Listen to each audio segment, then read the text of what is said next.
going to do everything on one computer. So hopefully that helps with the outages that we had last time I tried to record. But just to kick it off, this is a regular Kubernetes meeting that we have to talk about all things Kubernetes as they relate to Drupal and, other platforms out there. Excuse me. In this session, I think it'd be good to talk a little bit about Buildpacks and kind of help people understand what Buildpacks actually are, what they mean as far as Kubernetes is concerned, and how they can apply to communities like Drupal. I think there's a lot of value in them, and there's something that might be able to have a lot of forward-facing ramifications. So a lot of what I'm going to be talking about today is based off of the version 3 specification of Buildpacks. I'm not going to be showing any code, but I think generally going over some of the base concepts behind what a Buildpack is and how it can be useful in the day-to-day. So let me go ahead and work through the technical difficulties of getting everything shared properly. So let's try desktop 1. Actually, let's stop that. I just want to share a portion of the screen. So advanced, portion of screen, share, and I believe that what I want to do is just share this out of the way. And can you confirm that that is actually showing a slide intro? There's a few clouds, but that's all we see. Okay, great. So Keynote does not play very well with. I think from my experience, whenever you're your screen sharing, with things that go in full screen, you always need to share the entire screen. Yeah. So if I share that, it doesn't actually show Keynote in the background, does it? No. Right. So for some reason, Keynote seems to be completely and totally invisible because it's full screen on my computer right now. So I'll just go ahead and talk through it and we'll kind of take it from there. Or you can also share Keynote, but without putting in presentation mode. Just yes, walk through that's the exactly what I'm doing. Correct. So what I can do in the meantime is, let's see, I'll share the links to the slides.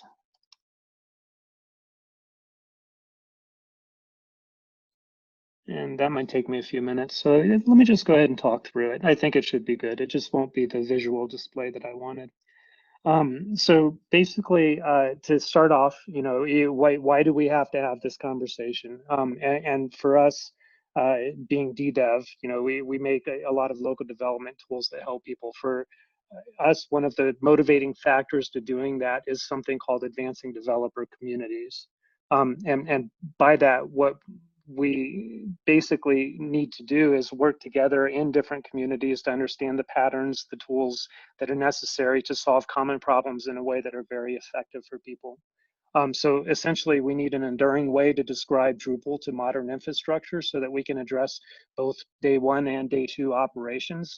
And I believe that Buildpacks can help address that specific topic. Additionally, containers have become the de facto means of distributing and running applications on modern infrastructure. Docker files are popular, and they've been the kind of go-to way to describe what a container actually is, but they do have a significant number of limitations, especially when it comes to day 2 operations.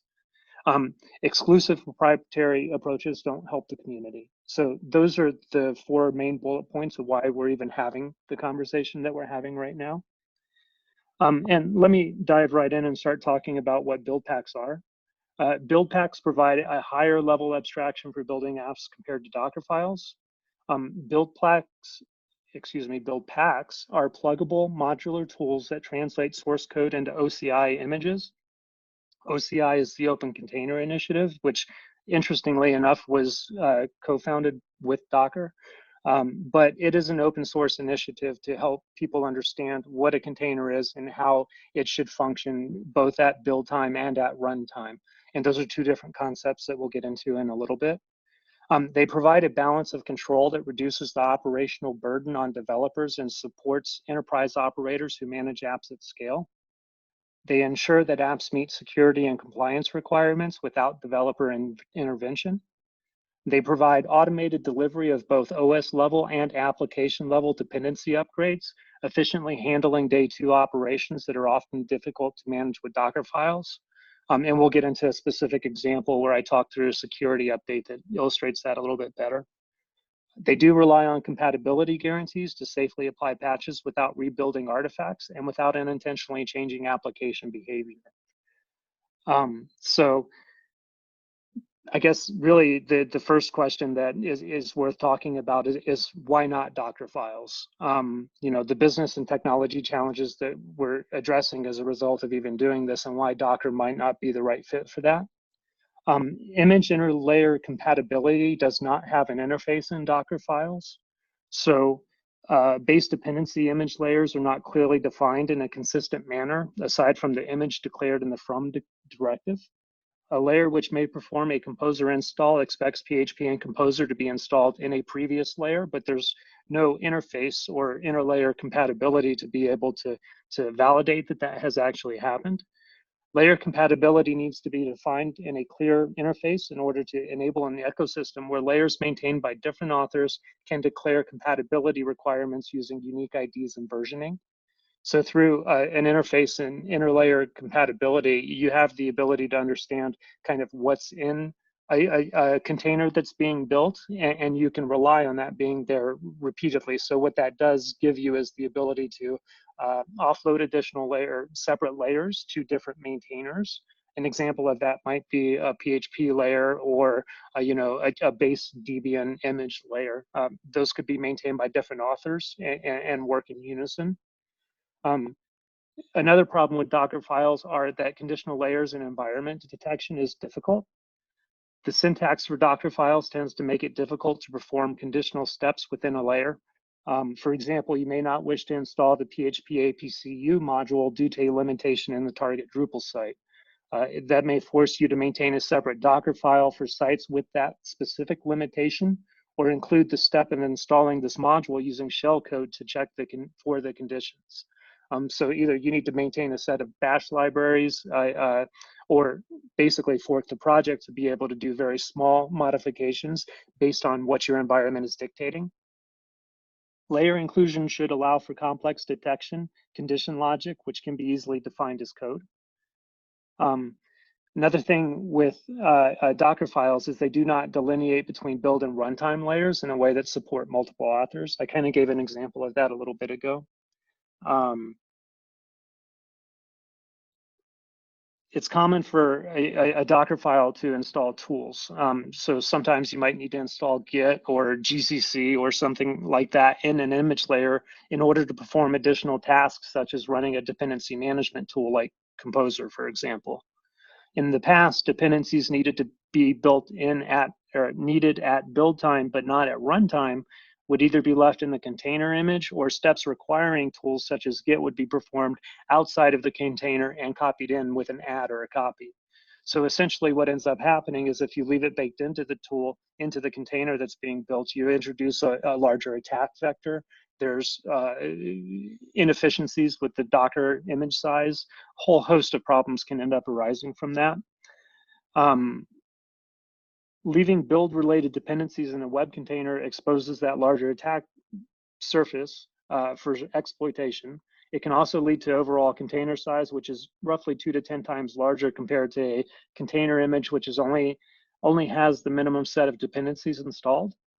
Large container images can negatively impact site deployment, and if it's running on a platform like Kubernetes, lengthen the time it takes for a site to self-heal due to the overhead of Docker pool. And finally, you know, ease of use. In order to build a container locally, you must use a Docker file located on your local file system.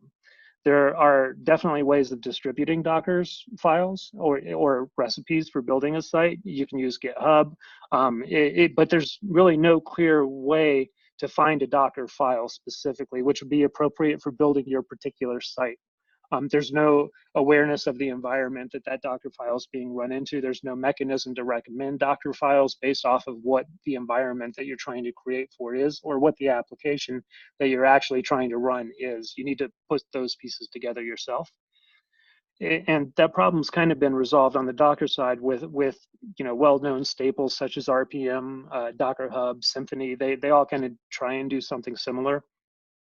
But what if a user only needs to have Docker or Canico installed along with one other CLI tool, which is the pack tool, which comes from the Buildpacks specification, which can inspect the target site file system, recommend a build recipe for the site based on its observations, and perform a build for the user. So basically, the distribution and ease of use of Docker files are a little bit lacking. And let me give a quick example of one of the specific issues there. And I touched on security being one of those. Patching upstream layers is very cumbersome in Docker. So let's say, for example, we've got a Debian image. It's version 9.8.10. It's a base OS image. It's not maintained directly by the developer that might be making a Drupal site or another application, for example. In that layer stack, they also introduced PHP 7.2.11. They also don't maintain that image. It's pulled in from somewhere else. And then finally, they get to building out their site. So they have, version 0.0.1, where you add your web root files to the container, e.g. something along the lines of like, var add var dub HTML. And then that collectively gets pulled into a container. But that also introduces a problem. So let's say, for example, there's a security vulnerability that comes out in the Debian package, and we need to move from version 9.8.10 to 9.8.11.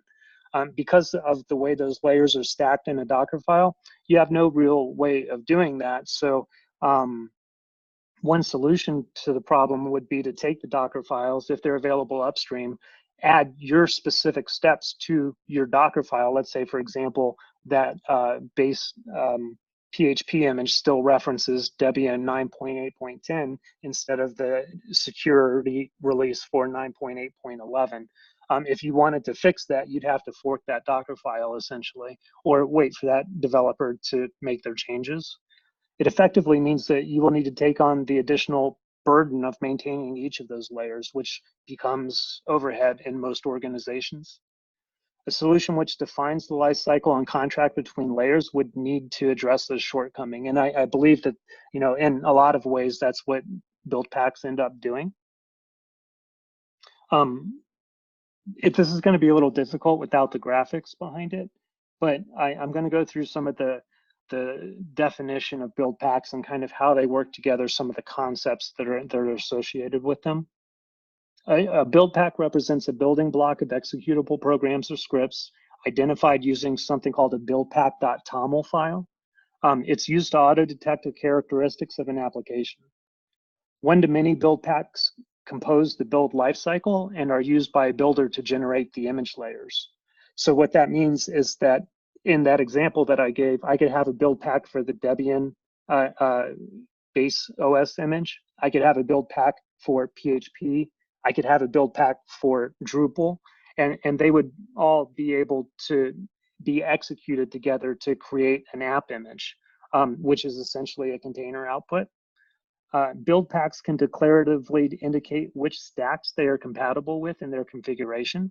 A build pack should be designed as a self-contained step which performs just one task. Install PHP and Composer install should be two separate build packs instead of being implemented as a single build pack. That gives you the flexibility to be able to update PHP if necessary, or update Composer independently and not have to have those intermingled.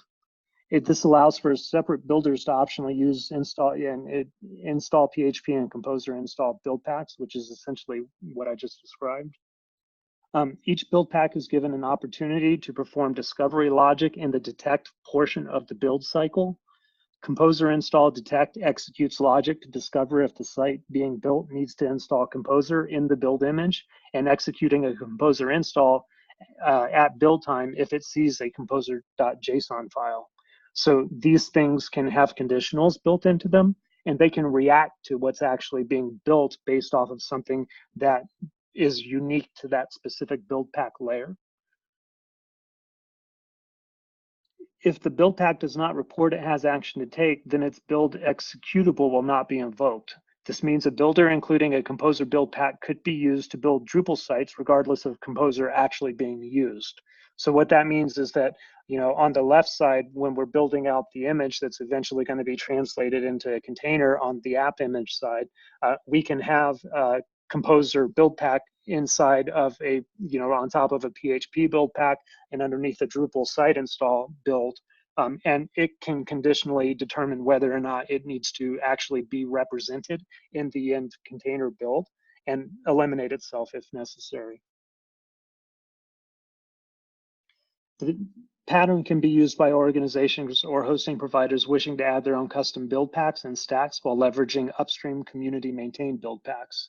So basically what that means is that using build pack as a paradigm, you have the ability to open it up so that a broader community can participate in each layer of the build pack that they deem appropriate. And that gives hosting providers or local development environments a conditional ability to do things that they can't necessarily do now. Let's say hypothetically that there's a reference implementation of a build pack for Drupal. Drupal can, you can get all the way up to the point where Drupal's being built properly with all of the dependencies. It understands Composer, it understands the modules that need to be available inside of PHP, that type of thing. And then a local development environment might want to use Apache specifically with it. So it would introduce its own variant of a build pack into that larger stack, and then be able to have that export appropriate code for that local development environment. Conversely, that can also happen with hosting providers. If hosting providers were to agree upon, hey, this is a specification that we use that defines what Drupal actually is, we can add our own independent build packs in here to customize Drupal to be specific to our hosting provider as necessary.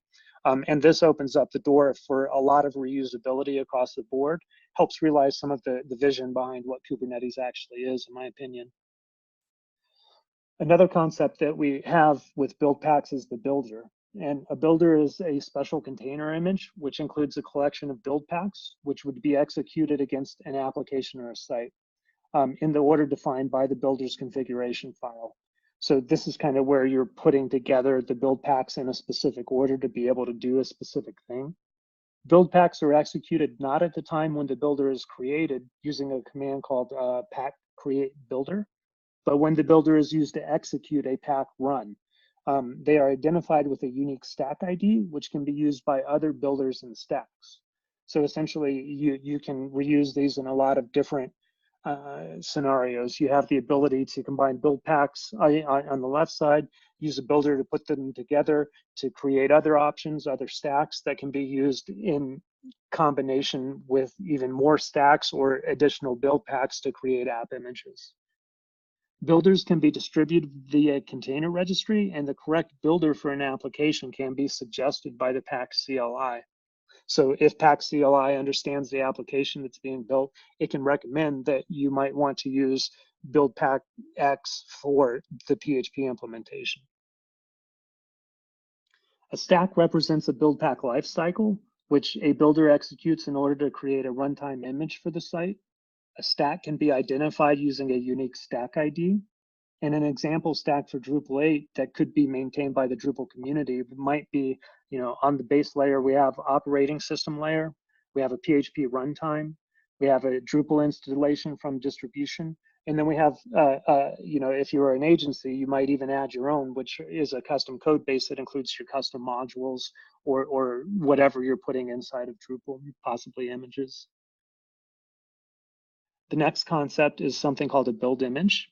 A build image is a base image in a stack that Buildpacks use to install dependencies which are needed in order to perform the build tasks needed for the run image. So basically, there's the concept of a build image and then a run image. So for example, the composer build pack, assuming detect equals true, will install the composer binaries as a layer in the build container, and it will use that binary to perform the composer install in the run container. That doesn't mean that the build container is being included in the output of the run container. That means that those binaries are available in the building of the runtime container, which helps reduce your size, reduce your overhead, makes things a bit more efficient. A run image is the image composed of a base image and layers added by Buildpacks in order to provide a runnable container image of the application. So essentially the output of everything that we've just been talking about is a run image. And that is a container that can be run in any way that you would normally run a Docker generated container. That's essentially it. It wasn't as much fun as if I had slides. So I know that was a lot of information. And it looks like Jeff has a question in there. Are these the Heroku ones? Yes, they actually are derived from Heroku and Pivotal working together to work on that specification. So Heroku had Buildpacks initially in their hosting platform, and then they figured out that it would be better as a cloud native project. So the Buildpack concept, and it's located at buildpacks.io, is directly related to the Heroku Buildpacks, but Pivotal came into the mix at some point, and I'm not exactly sure of their contribution to it, but those are the two founding partners inside of the Buildpack initiative inside the Cloud Native Foundation. And the Cloud Native Foundation has Buildpacks as an incubator right now, so it is a very valid option for people to consider. And I guess that's it.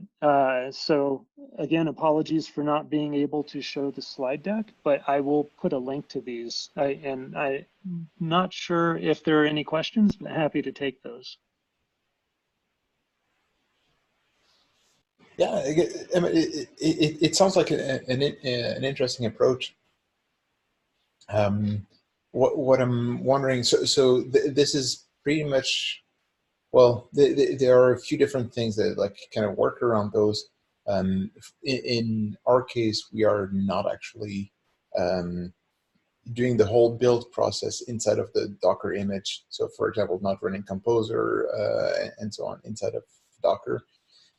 Because the main reason is that this doesn't have any caching. And right. Downloading dependencies, whether it's NPM or Composer, it's probably the slowest part of the build. And so what we do is that our CI platform actually does the building, and then the only thing that like our Docker images are pretty much copy the code base into the Docker, into the Docker image as a new layer. Right. And I mean, it would be nice to have something that's like a standard specification on how to build Drupal. That would be pretty cool. I'm wondering, would it be able to have any kind of cache, for example, to be like efficiently integrated in other places? Yes, I think as a result of being able to build out those different build components, that each one of them would become a stack. So essentially, you would achieve your caching paradigm by referencing the output of one of those stacks. So essentially, a version of a stack that contained the same type of thing that you're doing with the Composer dependencies, and that would create the same effect as having that caching layer in place for you. Okay. Does that make sense? Yeah. So pretty much what we have at the moment is that if the Composer JSON doesn't change, then we don't. Well, we still rerun Composer install, but with like the dependencies already in place. Correct. So that's pretty much like the I'm not sure if I'm using the right terminology, but the builder would be taking care of not doing things twice. Correct. So Okay. there would be conditional logic that would evaluate that composer.json against a set of checks. And those checks can be defined. So these build packs can be written in any language. They can be done in Bash. They can be done in Go. They can be done in PHP, whatever people are comfortable with. So that logic would be built into that build pack, and then it would determine whether or not it needed to do something. So you would have a very nice defined build pack with that conditional logic inside of it that would either execute or exclude itself based on what it is that you're actually creating. Yeah, nice. They're pretty neat. And it sounds like there's a lot of possibility with them. We're in the process of going through some proof of concepts with them. And I have a business objective of getting those out into the public before the end of this quarter. So I will be posting some additional links as we have some more concrete examples for people to look at. But I feel like that was a pretty decent overview. Yeah, thank you. Cool. And let's see what else we have on the agenda. It should be pretty straightforward, mostly just a couple of announcements. You know, really, we have DrupalCon Amsterdam coming up. I know that we have a Kubernetes panel that is going to be happening there. We do need to potentially talk about starting a BOF to discuss Kubernetes options. So I'll be looking at getting something on the agenda this week onto that BOF board. I knew the organizers of DrupalCon have that pretty automated at this point. So we just need to get that into place. So if you're going to DrupalCon, make sure to stop by and check out that panel. It'll be very interesting. I know Michael Schmidt and Amazy are helping to organize that. It has some very interesting and knowledgeable people on it. So I expect it should be pretty informative. I know some of the things that we'll be talking about are some of the horror stories that we've had with Kubernetes. You know, some of the design challenges with Kubernetes, things that you should consider if you're looking at implementing Kubernetes into your day-to-day workflow, and whether or not your organization should make the leap to something like Kubernetes. There's a lot of, you know, gotchas and things to consider before going down the path of a new technology. Outside of that, I think that might actually be it. Unless I don't know, Florian, do you have any recent successes or anything cool with Kubernetes that you'd like to share lately? Yeah, actually a bunch of stuff, but actually one of the fun challenges that we have, and I don't know, like there must be somebody else out there who has this challenge. So for development environments, running as many pods as possible in a cluster, and keeping that cluster as small as possible. And this is something we have something that kind of works. We've definitely run into that issue that you can only have 110 pods per node, at least on Google Cloud. I'm not sure if this is, I haven't looked more deeply into it, but yeah, that limitation is definitely one that's that we're running into. So on one hand, we've been looking into a few different scale to zero options. Osiris is one of them, and it works fantastic for a simple Nginx container, but haven't gotten it to run for a Drupal setup with multiple pods and database and so on. But yeah, even if we were able to turn off part of the application, or scale that to zero, for example, scale PHP and Nginx to zero and leave the database, that would still be a good benefit. But yeah, I don't know if anybody else has done that. And That's a bit yeah, so outside of my immediate knowledge. but yeah, so I did a few experiments, but nothing concrete yet. But yeah, one of the challenges, like I'm kind of wondering how people are and that might be like a more generic like Kubernetes question, but how people are tackling resource allocation inside Kubernetes. Kind of making the balance between being able to share resources, because, well, that's the whole reason why you want to put things in a cluster instead of just everything on a dedicated server. And at the same time, not being like, not the problem is that if you request too little and keep too much open, then Kubernetes will happily put like everything on a single node, because it assumes, well, you don't need much, so we'll put everything together and we'll never autoscale the cluster. So these kind of challenges where, pretty much the approach that we are taking at the moment is using memory as the only thing that really limits how many pods we put on a node, because we have a mixture of like Elasticsearch nodes and PHP nodes, which have very different resource requirements.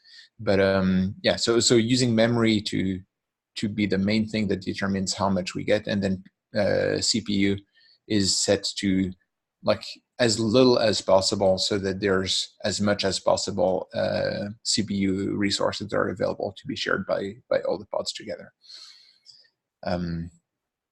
But yeah, this works great in this works in development. In production, the strategy is a bit different, because you definitely want to guarantee something for each of your running containers. Right. Well, that might be a good topic for the next session that we do.